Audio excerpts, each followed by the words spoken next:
All right, well, I'm right at the hour, so let's go ahead and get started. Welcome to today's Roundtable Talk discussion, Hazmat Response Training, zooming in from national to local. I'm Rachel Buczynski. I'm the Chief of Training and Education for the National Volunteer Fire Council, and I have had the pleasure of working with our panelists today over the last year and a half on a PHMSA-funded Hazmat Train the Trainer program called Partners in Training, or PIT Crew. This session is a reflection and discussion of the lessons learned from over a year on the road across the U.S. I include myself in that, but it's really been these gentlemen here who have been primarily on the road while I watch from afar. So I thank them for all their time and effort in bringing this training everywhere. We're also going to address how your department or agency can utilize some of these resources and some of the things that they learned along the way to help local departments create these trainings at the local level. As I mentioned, PIT Crew is funded by a PHMSA Supplemental Public Sector Training Grant. This grant allowed us to develop 15 hazmat train-the-trainer courses and then offer them at over 15 sites nationwide, in addition to developing resources. And we're thrilled to have been chosen for another grant that'll be starting up here soon, and then will allow us another 2 years of providing training and resources related to hazmat.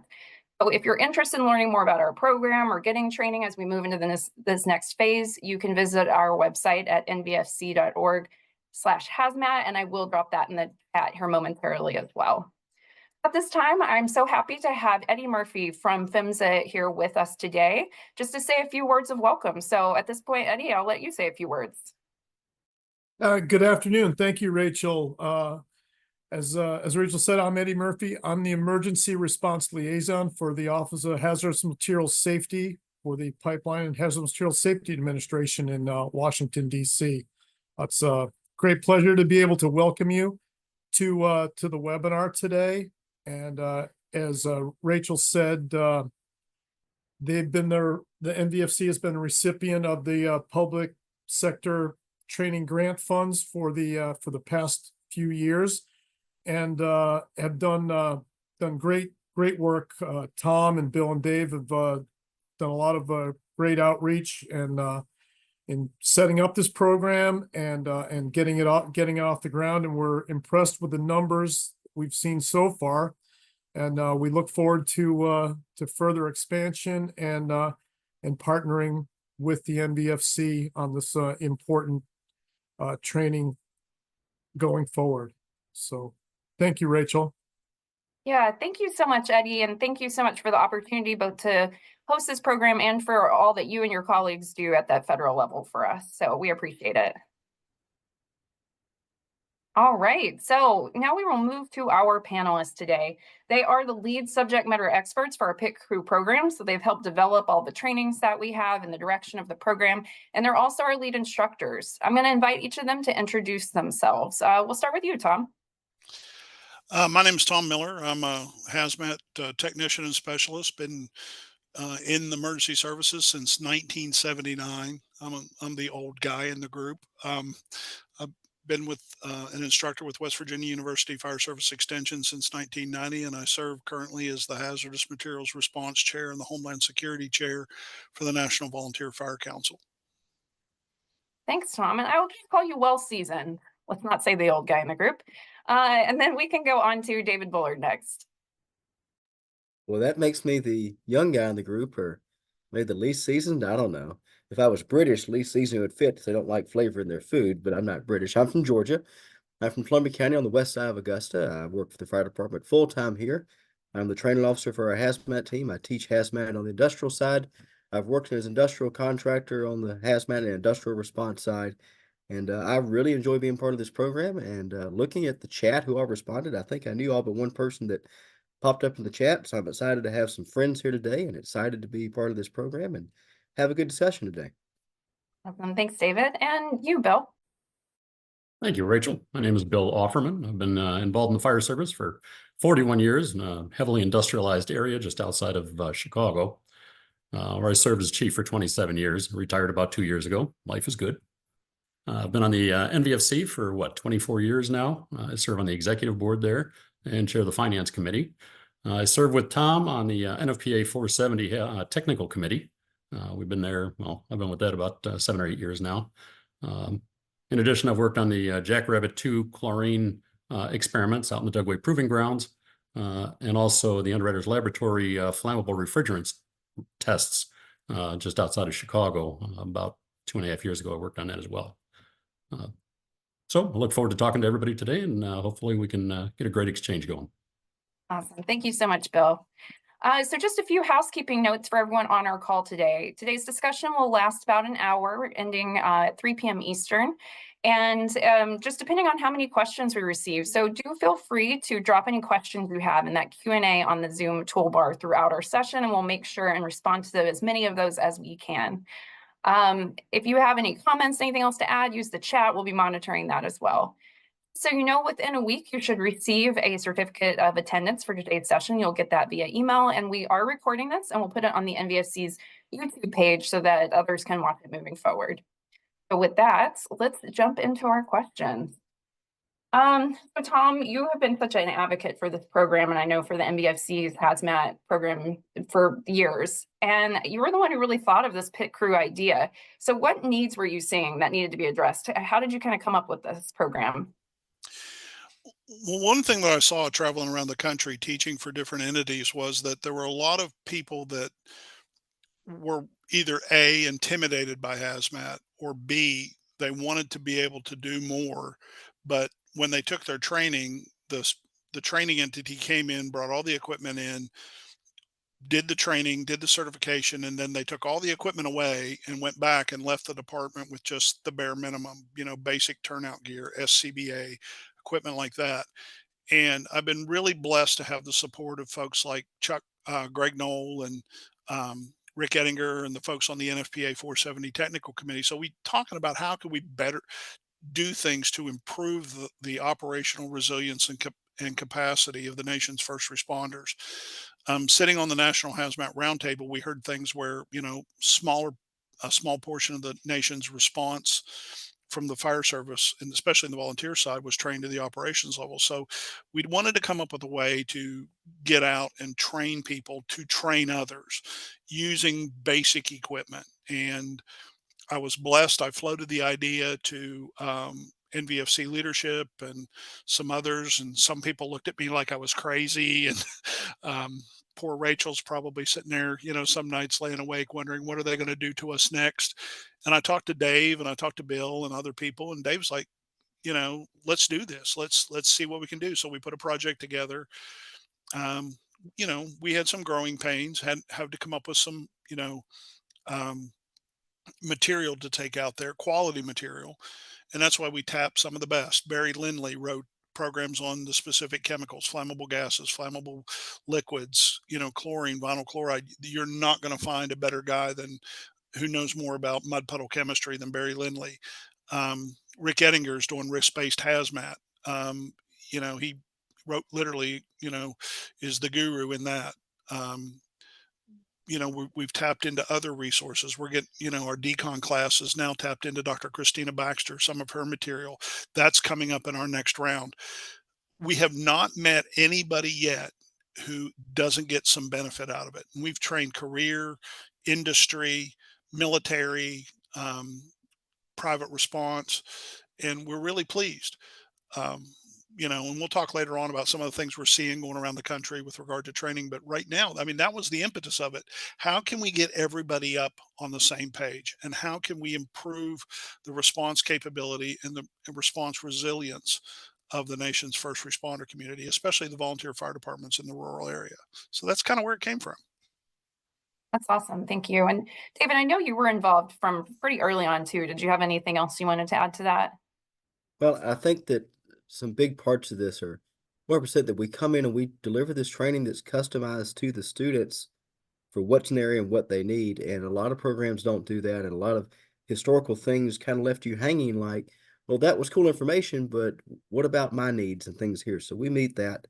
And also I represent NVFC on NFPA 1020, which is the old 1021 file officer standard.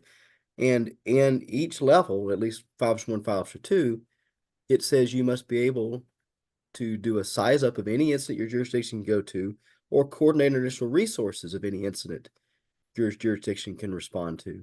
So that fits perfectly into this as well, that we're giving tools how to teach, to do a size up, how to respond to things and not just a 30,000-foot view of, oh, that was cool. This is my area. Now what do I do? But we really get into the weeds a little bit and give good information with this program. And it's pretty cool.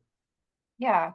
Well, you mentioned the customizable nature of this program and how you three especially have really worked to make sure that it's adaptable on site. And so, what if someone did apply for a training and we come to their area, what can they expect as the site host? How are we going to work to customize that? Bill, do you want to speak to that? Absolutely.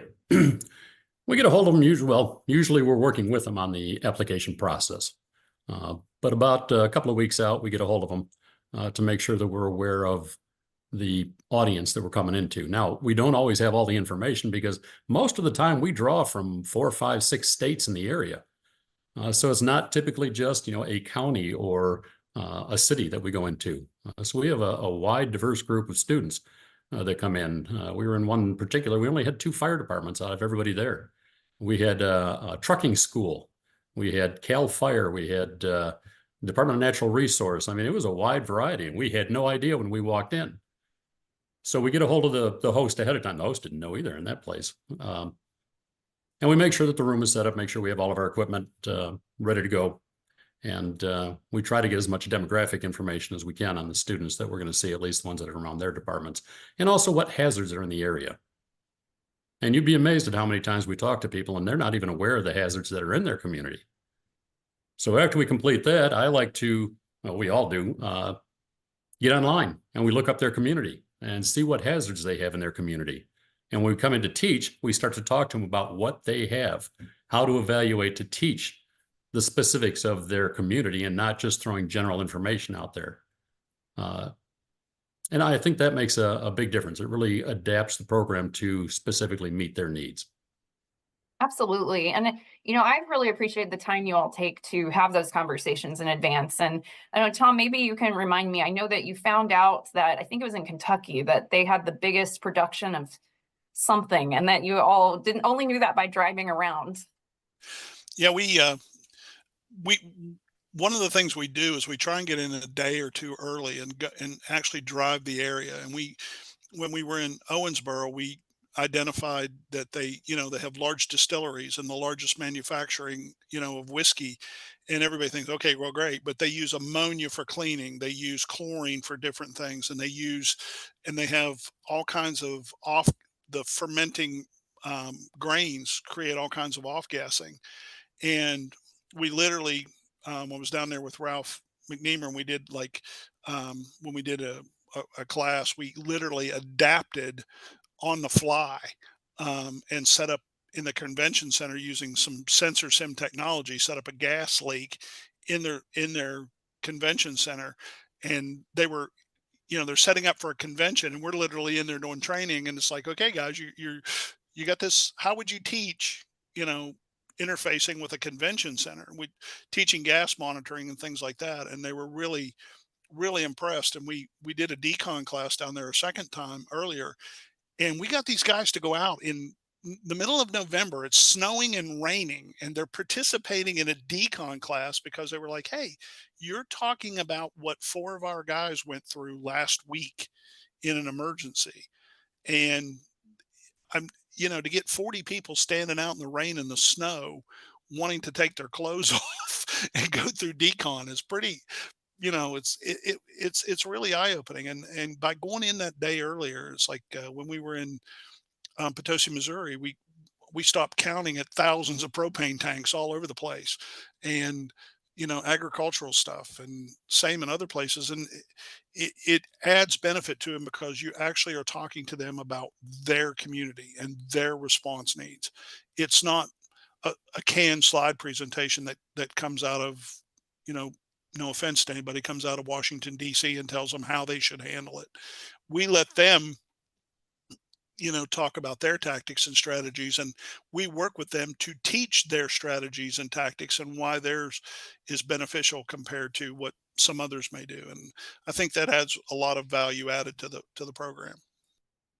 Absolutely. And I know you mentioned that, you've adapted to, okay, we have SensorSim, which is someone who's partnered with us. We called us partners in training because we want to work with all these existing resources out there.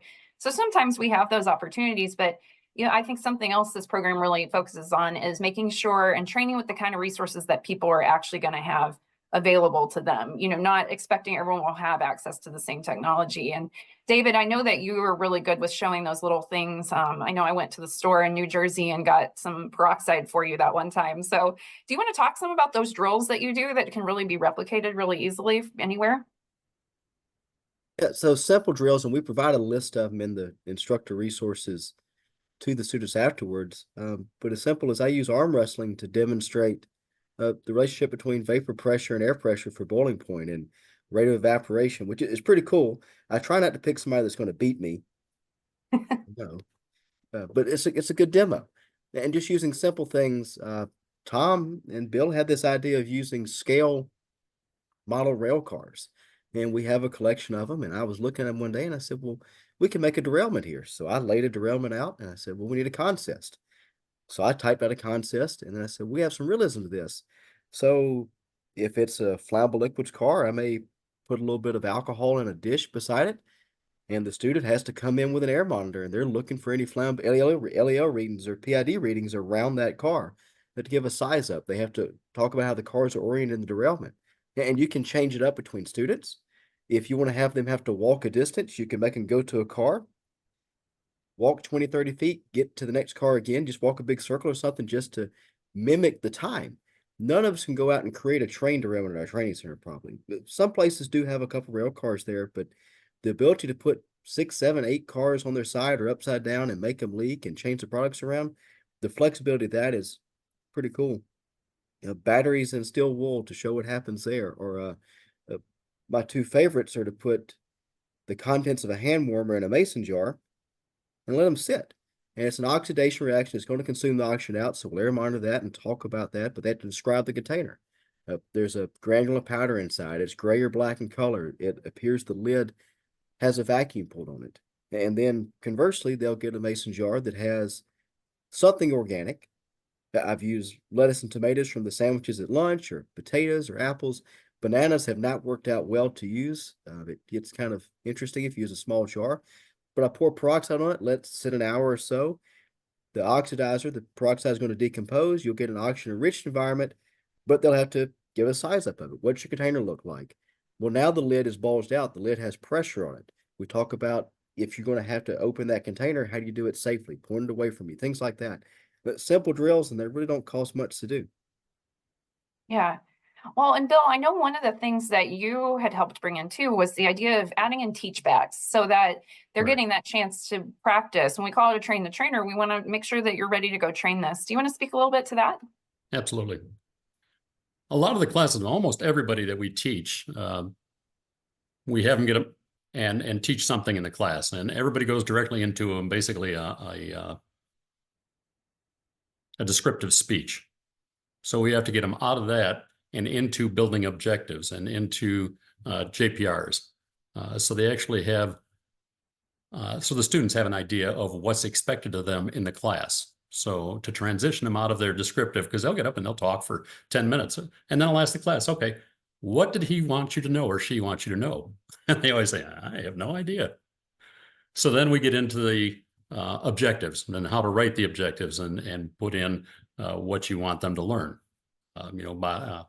Upon completion of this class, you'll be able to appropriately describe the appropriate use of the emergency response guide. Okay, now when you get up and start talking about the guide, they know they're going to have to pay attention to that piece of information. You get up and talk for 4 hours straight and you don't give them any guidelines. In the end, they don't have any idea what their expectations were. So we implemented that, and I think it's worked out very well. That's awesome. Yeah, I always have thought that there's no spoilers in adult education. Tell people the ending. Tell them where you want them to go so that they can follow along and be noting the important information. Definitely. I want to add something to what Bill said is we have a diverse audience, and it's like Bill mentioned, when we were in California, we had people from a trucking company and the guy that actually hauled bulldozers for Cal Fire, and we had military people and fish and game people and some people from fire departments. So you had a diverse audience, and what Bill was able to do was got them on their teach backs to teach to their specialty, to their level. And what was amazing was, even though you had technicians and specialists in the class who, with the military, who did everything from RAD to everything else, they were still able to gain benefit and knowledge from the operations level people who were in the room teaching, because it was specific to their area. Like the young lady who was talking about, monitoring streams and creeks and, trout streams and other things for releases and, spills in her area. And so what Bill has done with that is tremendous, because it empowers everyone across the classroom spectrum to show that they have value added to that training program, and they can be part of the training program. Awesome. Thanks, Tom. And I did see a question come in the chat. I thought now might be a good time to jump in and address that. So someone said, can you explain more about pit crew concepts when offering hazmat training? So I'm wondering if they mean a little bit more about that level that we're at, the topics that we're covering. I did drop a course list in the chat a while ago. So like Tom mentioned earlier, we have topics from teaching hazmat basics and scenario-based hazmat training to placards, labels, and markings, flammable gases, flammable liquids. So you can certainly see more there. But Tom, I know we've had questions along the way about certification and levels and credentialing. Do you want to speak just a little bit to what this program offers as far as that goes? Well, all of our programs are based on either the NFPA 470 standard or the OSHA 1910-120 standard. We believe standards based. Now, we're not teaching an operations level class in 2 days, but what we're providing students with is the ability to understand resources that are available. We give them an ERG, they get a thumb drive that has tons of resources on it. And I commend Rachel and the team for what we've put together. I mean, they get a hazmat glossary, the NIOSH handbook, they get DOT charts, they get all kinds of stuff there. But we're not teaching awareness or operations.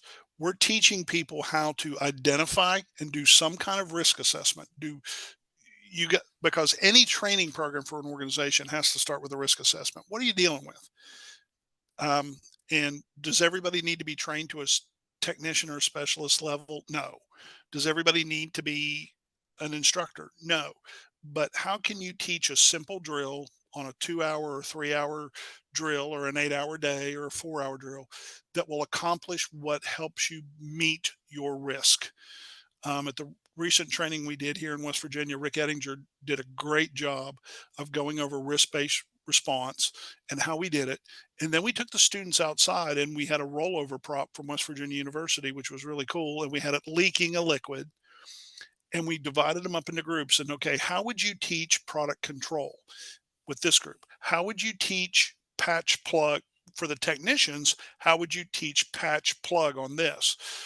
For the other group that was operations, how would you teach isolation on this? How would you determine isolation distances? So using one prop and Rick's 2-hour presentation, we were able to train 4 different groups with the instructor cadre we had on 4 different aspects of that one scenario. And they did a really good job. And they had to come up with what were the risks that they were trying to prevent, and how would they teach, what would they teach to avoid those risks. So, when we were in Kentucky, down near the Tennessee border, we had Canadian National Railway came in, and Spinner Vaughn came in and brought their prop trailer, and he was showing them all the different valves on the rail cars that these guys had never seen, that these are rail cars sitting in their area. And he took the time to show each one how to shut the valve off, turn it slow, do this, here's where it's located. And we also had another prop down there that worked really well. So they got to see different types of training props and different types of resources that they can use. I don't know if this has answered the question to the person in the chat, but we're not teaching awareness and operations or specialists or technician. What we are is teaching how to use the resources you have and maximize those resources in your training program. So I hope we answered your question. If not, pop it in the chat and we'll get you an answer. Exactly. Thanks so much for elaborating a little bit more on that and what the program offers. And, Yeah, just for anyone pointing in who, I see a lot of familiar names here on our participant list, but if you haven't taken one of these courses, like Tom said, you do, everyone gets a hard copy emergency response guide. We have the 2024s that we started giving out. We also provide that thumb drive, which has dozens and dozens of forums and resources and things that we took the time to scour the internet and put all these things together from different agencies on one thumb drive. Just for your convenience, and because we know internet connection can be a little tricky sometimes. So hopefully to make that easier for everyone. Everyone who takes the class gets that. We also have a link to that resource on our Hazmat page so that more people can take advantage of it. And then you heard Tom mention props, things like that too. So that's part of that pre-training assessment that when you apply and get approved for a training, our team here talks to you and says, looks into what props are going to work best for your site, what we can bring in and how we can best teach in that area. So Tom, I also wanted to ask you, so, I feel like in the last year and a half, you all have literally been coast to coast. We've gone from California to New Hampshire and everywhere in between. And are there anything that really stood out to you as kind of the same no matter where you go when it comes to hazmat training? We have seen some common themes. Number one, a lot of people have taken their class, got certified, and haven't done any follow-up since they got their certificate put in the folder. And I encourage Bill and Dave to chime in here if I'm missing anything. Also, we're seeing that people are not incorporating NIMS in the use of the National Incident Management System into their training programs, and therefore it fails whenever it comes to the response side. We have seen a lot of disparity between what is a technician in one jurisdiction versus a technician in another jurisdiction. We've seen some jurisdictions that are certifying technicians with 36 hours of training and some other jurisdictions that are requiring 300 hours. We're also seeing a huge lack of resources. People know their risk and they know their hazards.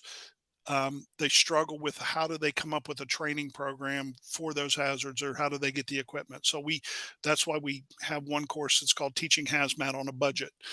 And I give kudos to Bill. Whenever we had to make an adjustment on the fly, myself and another instructor are raiding a hobby store and a Walmart toy center at 11 o'clock at night. This is no joke.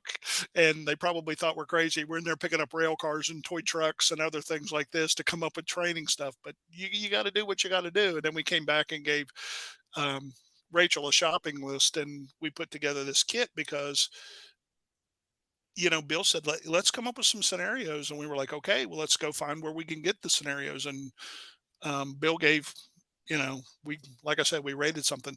It's people are they're trapped in sometimes in curriculums, and they don't know how to think out of the box.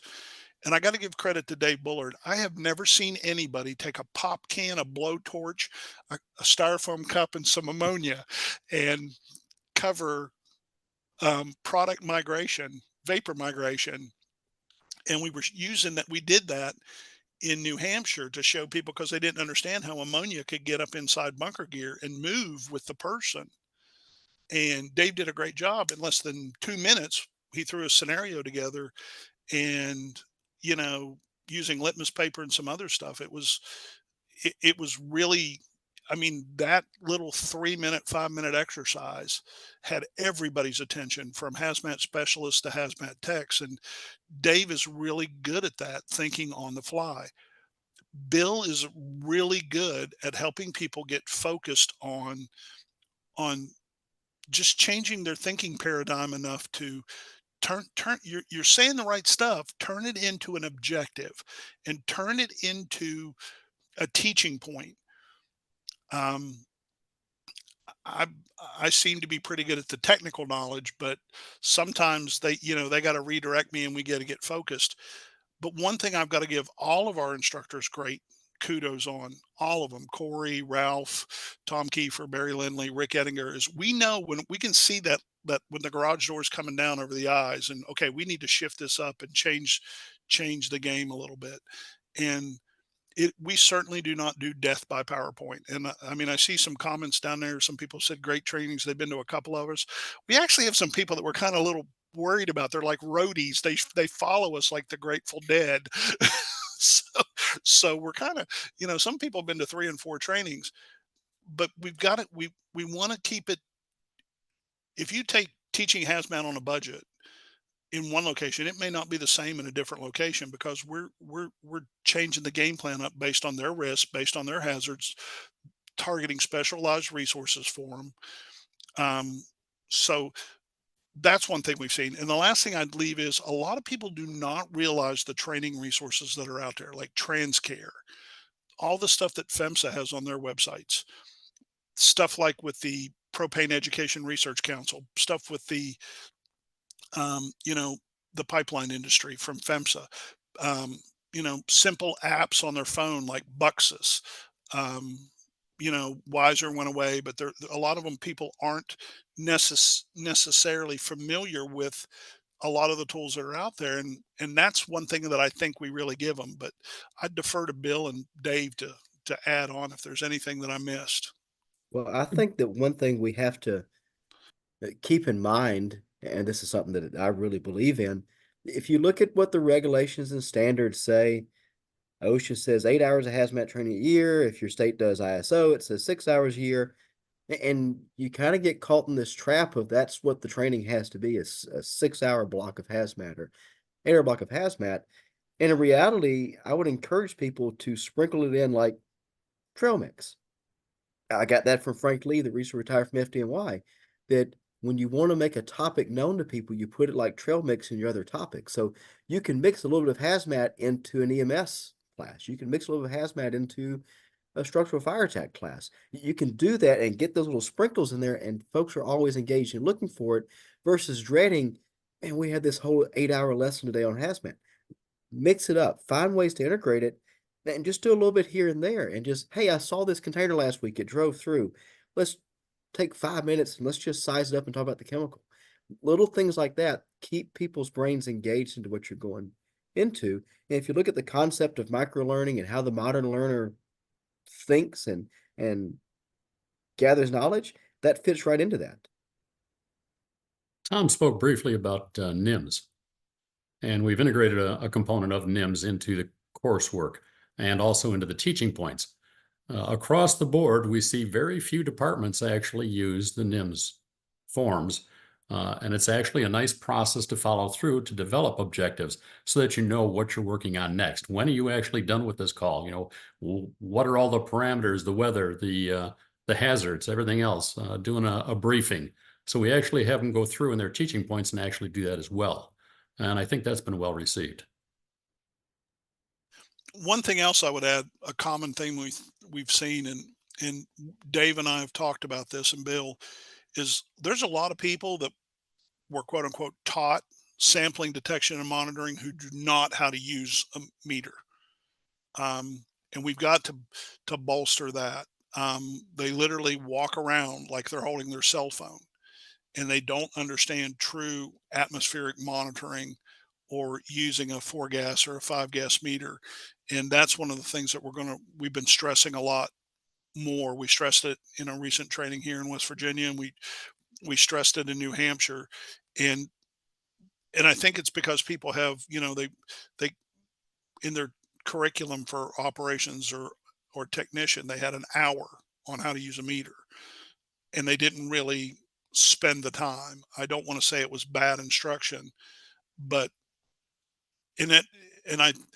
with recent events that happened in Loudoun County, Virginia, and other places, we really want to stress that now. Is I think Dave would agree.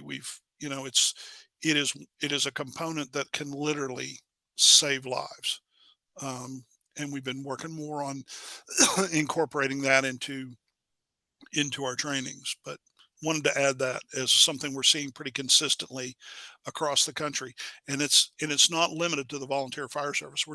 We've seen professional hazmat teams and industrial response teams that literally, in my opinion, did not know how to properly do sampling detection and monitoring. As Tom said, a lot of these folks have taken their training and then they haven't done anything with it since. When we put together the scenarios, or when they put their scenario together, I always get the question, how many people do I have? Because, when we did our class, we had 27 hazmat techs there working on everything. And that's what they're used to working on, because that's how they were trained. Our response is always, how many do you have coming out of the station? We have 2 guys on an engine, and I'm the only tech. Okay, that's your scenario. Train to what you make it real. Train to what you can actually provide. And on a lot of them, I think it's the first time they've actually had to work through that step-by-step process to make a decision by themselves without anticipating 27 other people being there and doing it for them. And that, I think, has been a very successful component. There's a windfall into other incidents too, such as hazmat. Then they get a confidence, and we've watched the confidence bud in somebody when they were doing that in class. That's going to carry over to other incidents and other situations as well. Yeah, and Bill, what you were just mentioning, I feel like it ties into a comment we got in the chat. Someone asked about, our plans to develop, or what we have, a module-based planning guide for department training officers. And I think having that reel where you're planning for what you're actually going to be training definitely ties into that.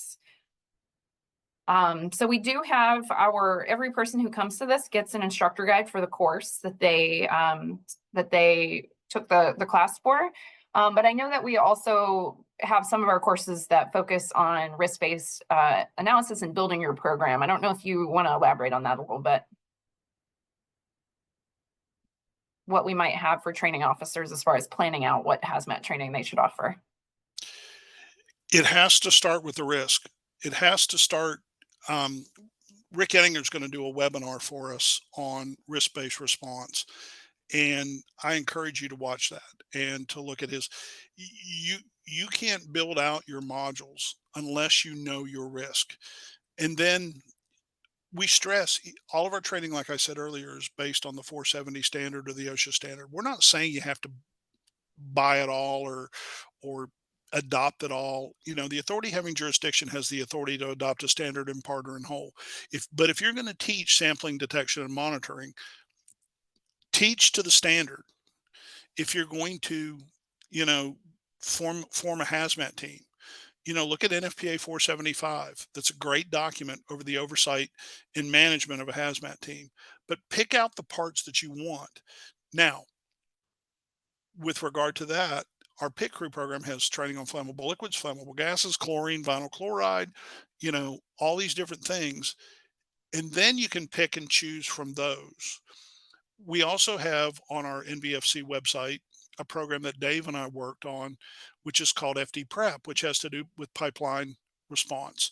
And that, that ties into the teaching flammable gases and teaching flammable liquids, because we even put NIMS forms in there, incident action plans for, spill with fire, without fire, spill into water, all these other things. And Dave and I spent a lot of time writing those incident action plans, and you can use those as a training piece. Look at what's available online, and you can email Rachel offline. And one of the things we're here to do is to help you and build your stuff. But take a look at one of the things we talk about in the teaching basic hazmat. Does everybody in your department need to be taught to be a technician? Does everybody need to be taught to operations level? Does everybody need, who are your awareness people? Who's going to function in what role? I use the term a lot when I teach is who's your Googler, who's really good at Googling, can be your intelligence officer, can be your, Mr. Spock, your science officer, who speaks nerd, who does this. I was blessed to have worked with a guy on a hazmat response, Tom Kiefer, who some of the best words he ever said to me were, "Tommy, if I were you, I wouldn't do that." I learned a lot from that. When you got a vessel sitting there venting and doing stupid stuff, sometimes you got to teach people to leave stuff alone. Sometimes no response is the best response. And a lot of times that doesn't set well with the fire department mentality. We got the call, we got to do something. So if you want some specific information about training modules, but you also have to look at your mutual and automatic aid departments. You got to look at regional resources. You got to look at what are you trying to train for? What operational periods are you going to train for? Are you going to train for the first 30 minutes, the first 60 minutes, the first 4 hours? We trained in one place, Dave. What did they say? It was 4 hours before they would get any hazmat resources whatsoever. Right. And that's anything above operations or awareness level. So you're going to be trained to deal with that situation for 4 hours. We've also trained in other places where they, within 15 minutes, they're going to have 65 techs and 12 tractor trailer loads of equipment. So what are you trying to train for in your modules? Are you training for defensive or offensive operations? What are your boundaries?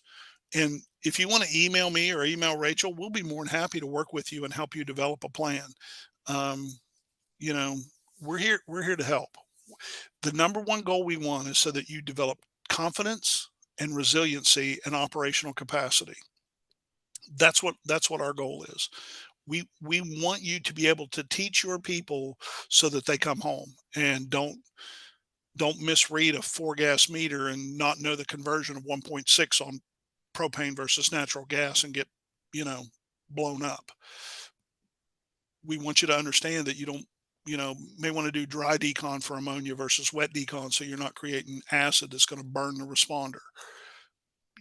What we want to help you. So feel free to email Rachel at nvfc.org, and we'll help you develop we'll help you walk through the process. But I encourage you first to look at Rick Ettinger's program, Risk-Based Hazmat Response, and that's where you need to start. Yeah. Thanks so much, Tom. And yeah, I did drop my email into the chat. So like Tom said, please feel free to email me and I can connect you with one of our subject matter experts to help with further questions. I also put in a link to one of our virtual classroom trainings. So it's an on-demand training about developing a training program. That's not hazmat specific, but it's something that you might find helpful as you're working on training programs. I also wanted to note, I dropped a link to our in-person trainings page in there. So we offer, besides hazmat, we also offer wildland fire assessment program, recruitment retention, cancer prevention. We offer a variety of different in-person courses, and you can find all of those there on a map, so you can look at what's closest to you. And that's also the page where you can apply to bring training to your department. And I just want to make sure that everyone knows that this is free for the local host. Through this grant, we're able to provide the instructors, cover their travel. We even provide lunch and coffee for attendees. So really for the host, it's just providing that training room for us to be in for the day. We really, like Tom said, this program is meant to help save lives and to help you. So we do everything we can to make this really accessible to people and organizations across the country. And we're certainly happy to talk with any individual who has questions about what it would look like at their department. So we are now planning for this next 2-year phase. So I encourage you to get an application in, probably looking at next year at this point, but just let us know what you're looking at and we can bring those out. So we've done everything from offering one presentation at a conference to, hosting a 2-day training program at a local station or at a local training facility. Tom, you look like you want to say something. Yeah. If anybody wants to form a volunteer fire department in Hawaii, they don't have any over there, but if you do, myself, Dave and Bill will help you with the application to get a training over there. It's the least we can do because we care. If you want to do that. All right, noted. So if you have any tourist destinations, include those in your application. We will take that under consideration.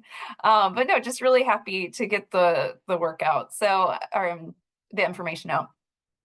So I did want to come back for just a minute. I've seen quite a few requests for EV training. And so while that isn't something we specifically address under the PIT crew program, that's something that we do as the NVFC and that all 3 people on this call are also trained in. So we're going to pivot for just a minute. I thought we should use this opportunity to just let people know what we're doing with electric vehicles. And so we do have an online course in our virtual classroom. We also just trained a new group of instructors through a General Motors funded EV AFE training program. And so we're all booked for those for the current cycle, but we're hoping to open that up again soon and offer those courses. So again, I would just go to that in-person training link that I dropped in the chat, and that's where you're going to find all that information. You can reach out to us, request it. If you don't see a training you want right now, let us know and we'll reach out to you as soon as something becomes available. And then just a reminder, I'll send a follow-up email to this session as well and include all these links. So if you're having trouble tracking them in the chat, don't worry, they're going to come to your email too. I don't know, David, do you want to say anything else about our EVAFE training? There are a lot of things out there that I think are, I don't want to say missed, but there's so much information out there. We're being bombarded with it. on EVs. The program is kind of set the same fashion as the pit crew, where there may be a lot of slides available to you as the instruction would come in, but we'll kind of customize it to what's in your area and what your department needs, and it's adaptable in that way. Good tactics, good information, and when Tom and I were putting this together a little over a year ago, I think Rachel asked us for a copy of it, and we said, well, in 6 months, the technology will be different. We can't give you what we'll do in 6 months. And that's kind of where we're at. So it's something that's always being adapted and changing. We're adding stuff to it. And we have a chat group and a group text, and we're always throwing information out there looking for new ideas and look at this happen. How do they handle this? And so even if you've taken it once, maybe take it again. It could be a little bit different just because we're always evolving. Yeah, definitely. And I did put a link into our electric vehicle safety awareness level training virtual classroom course that we have that's been really popular. So that might be useful to you. And I wanted to note as well, Tom mentioned Rick Ettinger's course that he's developing the risk-based course. So that's going to be in our virtual classroom. And through this grant, we're actually working on 5 more courses that will be in our virtual classroom. So I would look for those within the next year, hopefully within closer to the next 6 months. So those will be free online and where you can access them on your own time and own schedule. So if you can't travel, that's a good way to get that. But I did say someone say they can't travel much. Request one for your local area. You know, we're looking for places to bring this to reach people who might not be otherwise able to get it. And don't think because you're not in an urban area or close to an airport. I saw someone mention to be expensive to travel. We've gone places where we flew in and then drove 3 or 4 hours to get to the actual training site. So the goal is to get to underserved areas. And just because I use these terms, mud puddle, West Virginia, or middle of nowhere, Tennessee, or godforsaken Texas, or something like that, just because you're there does not mean you're not going to get a training. We don't look at that. We look at, are you an underserved area, which FEMSA, that's part of the grant. And we look at, working with the host and what we can do. And we've down in one part of Texas, we filled up 2 classrooms full of people. Did a, training out in Kansas, part of the EV training, had 220 people in the room. It's just because you think you're never going to get a training because you're nowhere. Don't think that. You are somebody and you are somewhere. And our goal is to get the training to you where you're at so that you don't have to travel to big city and spend stuff. That's our goal. It's, we're volunteers. I mean, I came from a small department. You know, um, it is for you. It's our goal is to meet your needs. So please don't let because you're a rural fire department intimidate you for not applying. Please do not do that.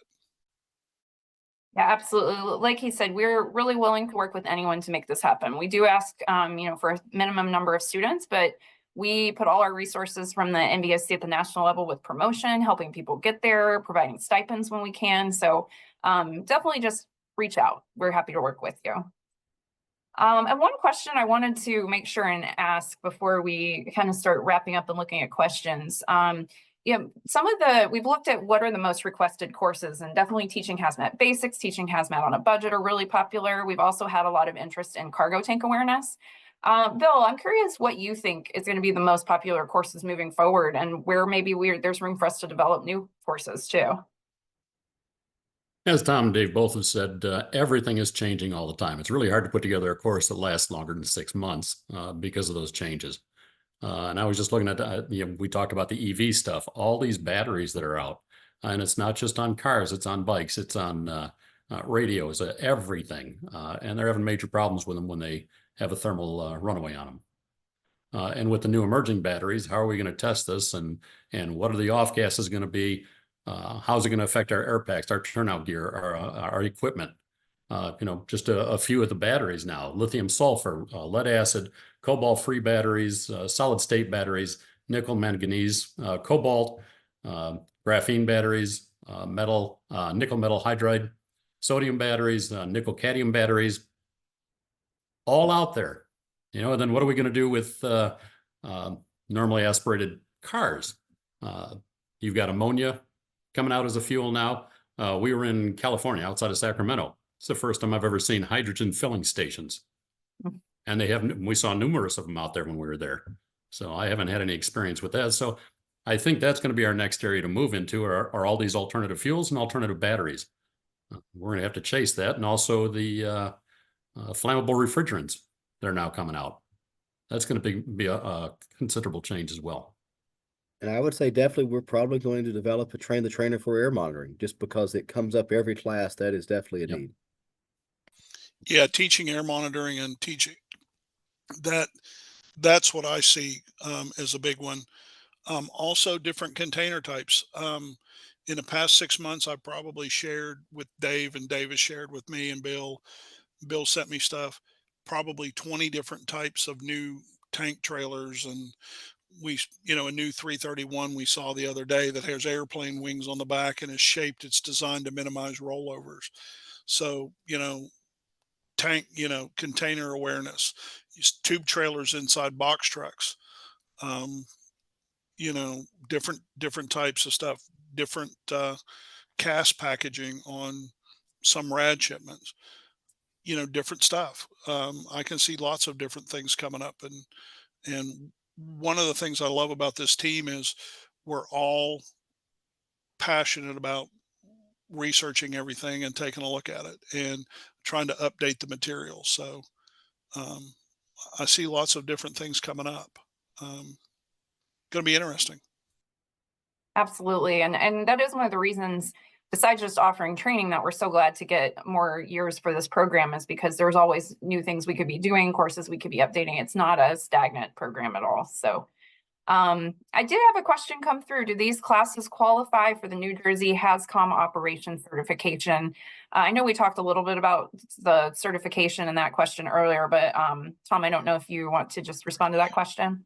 It depends on how you're applying for it. Now, we will provide you the curriculum and the outline of the program, and you can apply. But the NVFC, simply because of the logistical, we already drive Rachel nuts. So her submitting all 15 curriculums to each individual state's accrediting agencies would not be feasible or practical at this point. We have had our classes approved by Cal OSHA for like the train the trainer stuff, meaning OSHA 1910 120Q7.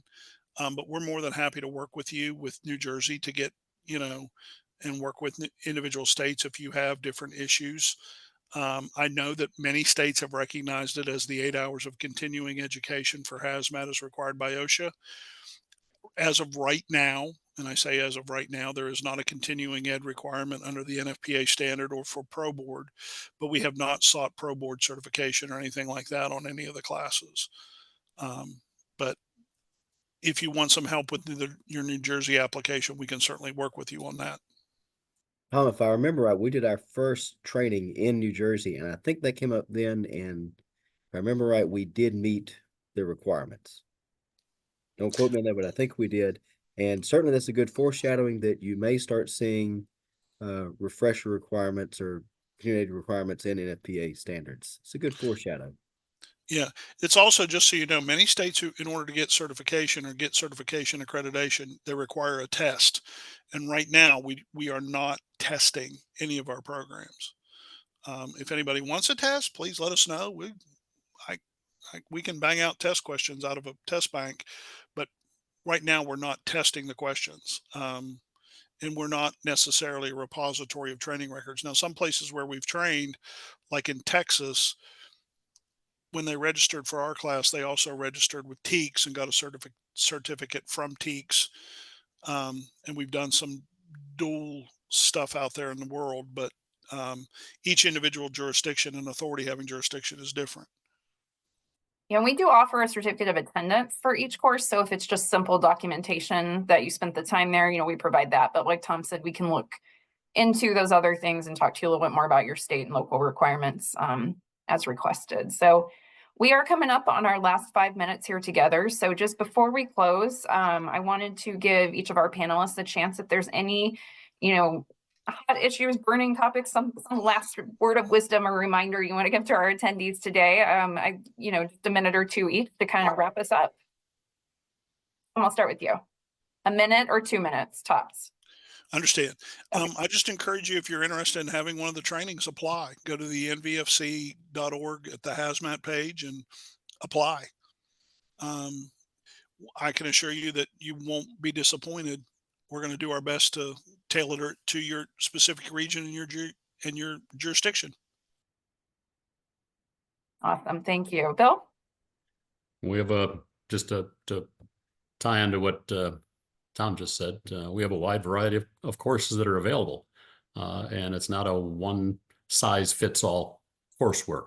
So we'll adapt everything to you, to your department, to your folks, to their training needs, and it's a great opportunity, and it doesn't cost you anything. So Absolutely. apply.